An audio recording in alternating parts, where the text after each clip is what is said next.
Halo teman-teman semua, kembali lagi di channel Mr. Trade-in. Hari ini kita masuk ke dalam IHSG Daily untuk tanggal 4 Januari 2023 ya teman-teman. Dan sebelum itu pastikan teman-teman sudah mengklik tombol subscribe-nya agar kalian gak ketinggalan informasi terbaru seputar market setiap harinya. Nah, kita langsung masuk aja ke dalam pembahasan market hari ini. Yang pertama dari indeks kita teman-teman, yang secara mengejutkan hari ini dibanting minus 1,1% dan di level 6.813 ya. Tadi saya sempat memantau juga market hari ini. Untuk sesi pertama kelihatannya masih sedikit adem ayem ya. Cuma masuk sesi kedua sampai dengan closingan mulai tuh banyak buangan-buangan teman-teman. Nah, saya sempat cari juga apakah ada sentimen atau berita yang mempengaruhi ya. Cuman saya nggak dapet. Mungkin teman-teman ada yang tahu untuk sentimen apa aja yang hari ini mempengaruhi tiba-tiba market bisa dibanting ya. Buat teman-teman yang tahu mungkin bisa tulis di kolom komentarnya. Cuman tadi yang saya lihat dari sektor energi teman-teman yang hari ini cukup terpukul, secara indeks juga minus 3%-an ya. Nah, kita coba lihat untuk banking kita dulu. Bank BCA, nah ini salah satu big caps kita yang juga cukup koreksi dalam teman-teman, minus 2%-an.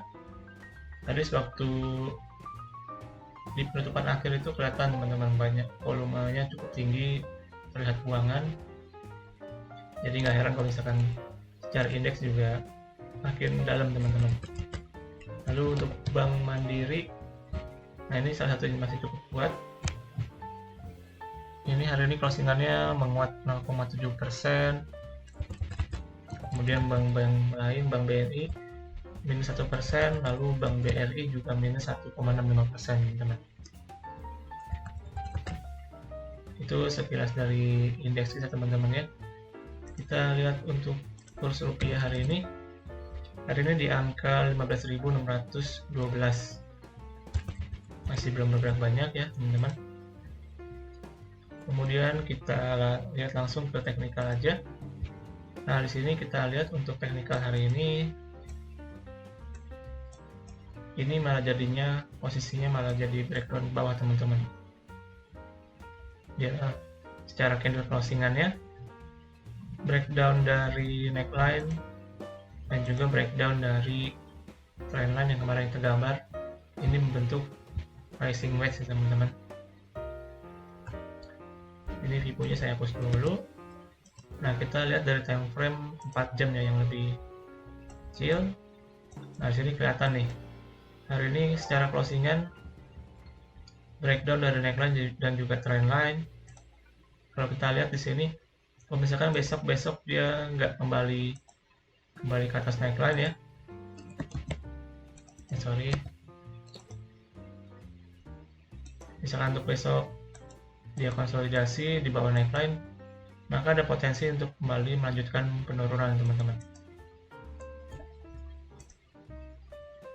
Dan kalau kita hitung ya berdasarkan patternnya yaitu rising wedge, maka kita lihat secara target maka di 6.680 teman-teman, atau minimal ke 6.700 ya, menguji ke level 6.700. Nah, ini secara target price dari rising wedge kita nih. Nah, menurut saya secara potensi market kita kelihatannya udah cukup kurang bagus. Di sini bisa potensi melanjutkan penurunan teman-teman ya untuk sementara waktu. Nah, kita coba lihat ke Bank BRI nih. Ini yang kemarin sempat juga saya bilang nih. Di sini terbentuk symmetrical triangle dan hari ini posisinya dia break dari symmetrical triangle teman-teman, breakdown ya. Breakdown dengan volume yang cukup lumayan juga. Maka kalau posisi seperti ini kita lihat maka dia potensi menguji ke level 4.700 nih teman-teman. Dalam jangka pendek ya. Nah, dari sini nanti kita lihat lagi apakah dia bisa bertahan atau malah makin drop lagi. Lalu selanjutnya saya kasih yang satu lagi teman-teman. Nah, ini dari Garuda Indonesia ya, atau GIAP. Ini closingannya dia ARB lagi teman-teman, 188 harganya hari ini. Nah, seperti yang kemarin saya sempat mention ya, ini kan emiten baru dibuka suspennya, dan kelihatannya banyak juga investor-investor lama mereka yang dulu nyangkut nggak bisa jualan, akhirnya mereka berbondong-bondong untuk jualan teman-teman. Di sini kelihatan dari antrian ARB yang cukup lumayan ya. Kalau teman-teman ada yang mau spekulasi mungkin ya bisa lah di dekat-dekat 178 atau 160-an nih sementara. Tapi ini disclaimer teman-teman ya, hanya untuk spekulasi jangka pendek aja buat teman-teman yang mau. Oke, selanjutnya ini cukup berbeda teman-teman ya. Hari ini kita akan membahas sedikit tentang IPO. Jadi untuk minggu ini sampai dengan minggu depan itu kurang lebih ada 11 emiten yang mau listing teman-teman. Nah, di sini saya akan bahas sekilas mengenai emiten-emitennya apa aja. Dan ini dia teman-teman daftar calon penghuni baru bursa kita di bulan Januari ya. Yang pertama ada PT Jobu Jarum Minasa. Ini kode emitennya BEER atau BIR. Sesuai dengan kodenya ini, dia bergerak di bidang industri minuman beralkohol. Dan salah satu produknya adalah di sini minuman alkohol cap tikus teman-teman, mungkin ada yang tahu. Harga penawarannya di 220 dan untuk status saat ini masih allotment atau penjatahan teman-teman. Dan tanggal listingnya tanggal 6 Januari. Itu yang pertama. Yang kedua dari PT Data Sinergi Tama Jaya, yang kegiatan utamanya itu bergerak di dalam bidang usaha penyedia layanan di bidang teknologi informasi, khususnya teknologi pusat data terbaru, data center virtual atau cloud. Kode emitennya Elite. Di sini harga penawaran umumnya 120. Statusnya masih allotment atau penjatahan, dengan tanggal listing juga sama di tanggal 6 Januari. Kemudian yang ketiga teman-teman, ini ada PT Mitra Tirta Buana, kode emitennya Soul ya. Ini bergerak di bidang air minum dalam kemasan. Ini mereknya apa ya? Hexanol.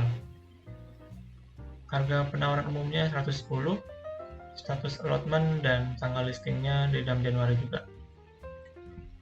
Kemudian yang keempat ada PT Citra Buana Prasida, kode emitennya CBPE. Ini bergerak di bidang real estate dan properti. Ini merupakan pengembang kawasan Pascal Hypersquare Bandung teman-teman. Harga penawaran umumnya di 150, status allotment dan tanggal listingnya 6 Januari 2023. Jadi untuk sementara yang tanggal listing tanggal 6 ada 4 teman-teman ya. Kemudian yang kelima nih kita lihat ada CBRE atau PT Cakra Buana Resources Energy. Ini bergerak di bidang angkutan laut dalam negeri untuk barang umum. Jadi di bidang transportasi teman-teman ya. Harga penawaran umumnya 108 dan ini statusnya masih offering teman-teman. Jadi kalau offering ini artinya masih bisa dipesan ya. Kemudian untuk tanggal listingnya di tanggal 9 Januari.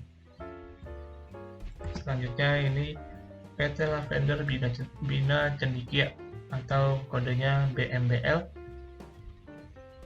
Di sini kita lihat bidang usahanya pendidikan bimbingan belajar atau konseling swasta, jadi bimbel teman-teman. Harga penawaran umumnya 188, status offering dan tanggal listingnya 11 Januari. Lalu yang ketujuh, di sini ada PT Hutton Bali, kodenya Wine. Ini bidang usahanya distribusi minuman beralkohol. Jadi mendistribusikan minuman-minuman beralkohol teman-teman ya. Harga penawaran umumnya 129, statusnya masih offering dan tanggal listingnya di 10 Januari. Selanjutnya ada PT Sunindo Pratama, kode emitennya Suni. Kita lihat di sini bergerak dalam bidang perdagangan besar mesin, peralatan dan perlengkapan lainnya. Lalu juga di sini kita lihat ada sewa guna tanpa hak opsi mesin pertambangan dan energi serta peralatannya. Di sini dia harga penawaran umumnya di harga 300 dengan status masih offering dan listingnya tanggal 9 Januari. Kemudian yang ke-9 ini ada PT Hasana Boga Sejahtera, kode emitennya NAYZ, nice ya. Ini bisnisnya di bidang industri makanan bayi, teman-teman.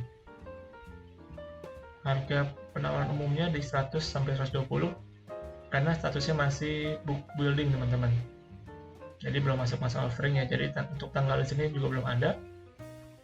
Sementara masih harganya dalam range ya. Kemudian yang ke-10 kita lihat dari PT Pentavalent. Ini kode emitennya PV. Untuk bisnisnya yaitu bisnis distributor produk farmasi dan produk konsumsi. Jadi dia merupakan distributor produk farmasi atau kedokteran ya, dan juga produk konsumsi. Statusnya masih book building dengan harga penawarannya ini berkisar di antara 120 sampai 149. Lalu yang terakhir teman-teman, di sini ada PT Jasa Berdikari Logistik dengan kode emiten laju. Ini sesuai dengan PT-nya ya. Pasti bergerak di bidang logistik. Dengan harga penawarannya di harga 100 sampai 150, teman-teman. Ini masih book building juga ya, jadi belum masuk masa offering. Nah, itu dia teman-teman ringkasan 11 emiten yang mau IPO di bulan ini ya. Untuk perkiraannya mungkin di minggu ini sampai dengan minggu depan. Dan buat teman-teman yang mungkin tertarik mau beli, jangan lupa untuk melakukan analisa kembali ya, teman-teman. Di sini websitenya di ipo.co.id. Di sini teman-teman bisa melihat untuk prospektus dari masing-masing emiten yang mau IPO, teman-teman. Oke, teman-teman, demikian untuk pembahasan IHSG dari hari ini. Terima kasih buat teman-teman yang sudah menonton sampai akhir. Jangan lupa memberikan like di video ini. Dan akhir kata, sampai jumpa di video selanjutnya. Salam trade-in.